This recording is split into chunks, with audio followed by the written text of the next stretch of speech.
The first thing I want to know is you've got a lot of strengths, but the one that really jumps out to me as unique is your ability to systemize things as a creator and develop processes that work for you.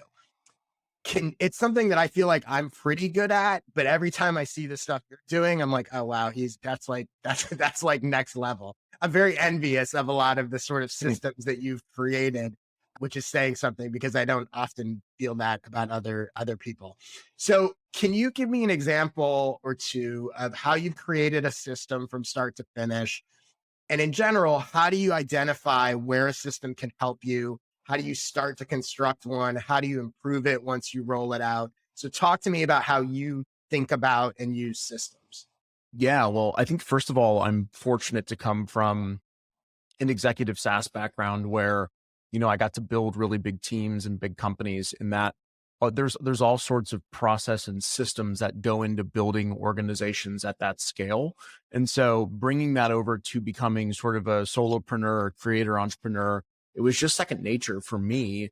And I also think I'm in the situation where I don't have any employees. I have a virtual assistant, but she only does administrative customer service and support. She doesn't help with content or anything like that. So it's a function of being forced to have systems. And so because I come from the background, because it's forced, I have to build them. And so I'll give you an example of maybe how I created one, how it changed over time, some of the mistakes, some of the learnings.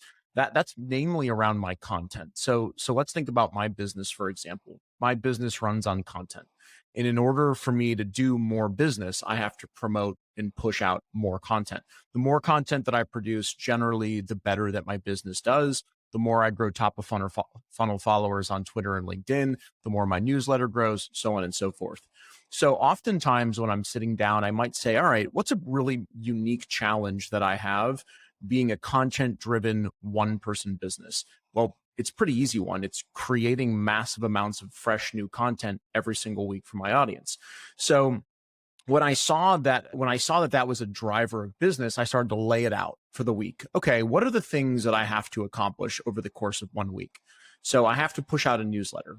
So I have to do one newsletter, and that's generally a difficult thing to write. You write a newsletter, you know how difficult it can be, especially when you're just getting started. I also do 10 pieces of LinkedIn content, 10 pieces of Twitter content, a Twitter thread, a LinkedIn carousel. And I also do 6 posts for my LinkedIn business account. So I've got 28 pieces of content in one newsletter that have to be produced every single week. And so when I'm thinking about what I want the outcome to be, those are the outcomes, those are the outputs of what I'm doing. And so I might just kind of put those down on a document and say, okay, we've got 20 short form posts, we've got a thread, a carousel, we've got 6 business posts, a newsletter, and I'll just start to rearrange them in a fashion that makes sense to me. And it may not make sense to everybody. It might just only make sense in my brain, but this is how I build sort of my own system. I think, all right, a lot of people write short form social media content and then they see what resonates and then they turn that into a newsletter. That didn't work for me. For whatever reason, it just didn't resonate with me. I couldn't figure that out. To me, it's the opposite. Generally, I found the newsletter to be most challenging, so I kind of move that towards the front of the system. The earlier in the week that I can finish my newsletter comes out on Saturday. My intention is to finish it on Monday. Okay. So it's like I pull the newsletter to the front and then I think, okay, I've got 20 pieces of social media content left that I need to kind of create. So how can I create that, but also do it in a way that's extremely efficient? Well, I've got this newsletter, which is a robust piece of content. So how can I systematize turning that newsletter into 10 to 20 unique ideas? And so what I started to do was create a system where each newsletter can be pushed through 6 to 10 different lenses. And those lenses are things like a story, an observation, a contrarian take, a listicle, the past versus the present versus the future, an analysis, a teardown. Like there are so many different ways that you can take what you've just written, this long form piece of content, push it through different lenses and learn how to say the same thing 1,000 different ways. And when you can say the same thing 1,000 different ways, you can create a bunch of different content. Plus, you're also helping people who learn different ways, right? Some people like motivational stories. Other people like step-by-step educational guides. So by pushing the newsletter topic through that lens, out the end, or out the bottom comes a bunch of different unique content. Well, okay, that's 20 different ways to create 20 different pieces of content. Well, what about the Twitter thread? Well, instead of writing a brand new Twitter thread, why not take the newsletter, copy and paste it, chunk it down, give it headers and subheaders, and turn the entire written piece of content into its own Twitter thread? So then it's like I push it through that lens. Carousel, chop it up, download it into a bunch of PDFs, put it on LinkedIn, let people go through the Twitter thread as a carousel. It's the same thing as the Twitter thread, just chopped up into a different format and distributed onto a different platform. So that's like how I create all these different pieces of content off of one idea. So that's how the system started, Josh. But what happened was I would wake up on Monday, the first time I went to run the system, and I'm like, got to get the newsletter done because that is the hub of this sort of hub and spoke model. And I sat down and I was like, what do I want to write about? Minor detail. Yeah, I was like, wait a minute. There's a missing piece here that I haven't thought through of the system. Anytime that I come up against friction, my brain says, like, how do you systematize removing friction? So it's like, okay, I need ideation in this system. How do you build ideation into a system? Well, the previous week, I want to make sure that I've ideated so frequently that I have this pool of ideas that I can pull from come Monday morning. So on Tuesday, Thursday of each week, I set aside 30 minutes each day to ideate. And to ideate, I might do things like watch YouTube videos on some of my favorite creators' channel or look at their most popular videos. I'll open your For the Interested newsletter. Is there any interesting thing that you shared that resonates with me that I could put a different spin on, that I could put my take on, that stuck out as a topic? I'll look at my RSS feeds, my Readwise. So I've built that in. And now I have step one, ideation, right? And that took place of just writing the newsletter because you have to ideate first. So the next week I went to do it. I ideated, picked a topic, went to write, and I was like, I need to include some more robust things in this newsletter. It can't just be my opinion. So I added a research step. And as I'm building these all out, I'm building them in Notion, where I create this entire content operating system that I can open up on a Monday and literally walk through step by step, and out the bottom comes a newsletter and 28 pieces of content. So it went from being just like newsletter and content to ideation, research, newsletter. And then one Thursday I came around and I said, crap, I forgot to edit this. Well, how do I want to edit my newsletter? Well, let's systematize it. What are 6 questions? What are 4 questions? What are 3 questions that I should ask myself to go through a proper editing process? That list grows and grows and grows. And then the content operating system changes.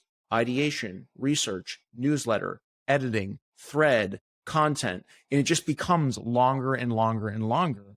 But by the time I'm done, I have a 10-step process. And now each Monday morning, I can open up step 1. And by the end of the day, I can create a newsletter. I can create 2 pieces of promotional content, 20 pieces of short form content, a thread, a carousel, and 6 business posts, simply by following the instructions on my screen. Because when I don't feel motivated, creative, excited, that's where systems come in. And that's why I build them. Wow. First of all, for everyone that's listening and watching, I told you he was master of systems. So that is a fantastic answer, and I'm sure people will find that really helpful. A couple things that I just want to highlight or point out about that. One, the idea, and I'm assuming you're going to agree with this, but tell me if you don't, but the idea that systems are always evolved. It's not like you make a system and you're done. They're always evolving, right? The second being, I love what you said about friction. And anytime you encounter friction, that being the sort of trigger to like, okay, maybe the system's missing a piece. Maybe this is where I need to figure a system to address that friction. Because I think a lot of people maybe don't know sort of where to start, or where I think looking for friction is a great sort of piece of that. The other thing that I love is that because I found this for myself, and when I talk to people, I think this is a huge part of systems as well, that your system's not topic specific, that what you're talking about is formats. And even when it's content, right, the sort of before, after, the whatever, that you're creating these sort of boxes that you can apply, or templates that you can apply to just about any topic. And I think a lot of people start the other way and go, what am I going to write about? What am I going to talk about? They have a list of topics, but they haven't thought about the system from the sort of format generic box type, right? Yeah. They're just making lists of, I want to talk about this or whatever. And they're not, they kind of think they're building a system, but that's actually a true system is probably independent of topic. Any Yeah. topic, any content could go into it. Yeah, I think it's really interesting because if you look at my Twitter content, it looks different every day. Mhm. Sometimes it looks similar. Like there are definitely formats that I go back to, styles and structures that work for me and things like that. But you wouldn't see the system on the surface level. Like it's not like you can Mhm. scroll through my Twitter and be like, I see this system. And you can't because there's so many different lenses through which you can push content through. And I always get sort of this feedback or maybe like a contrarian take on systems from other people. Like, doesn't that take the authenticity away? Won't everyone be the same?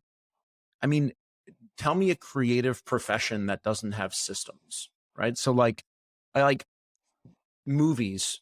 They all go through the exact same plot, whether it's Star Wars or whether it's Lord of the Rings. It's, a guy meets a guide, overcomes a challenge. Like it's the same thing done through a different lens. You don't see it as an audience because you don't notice that it's all the same.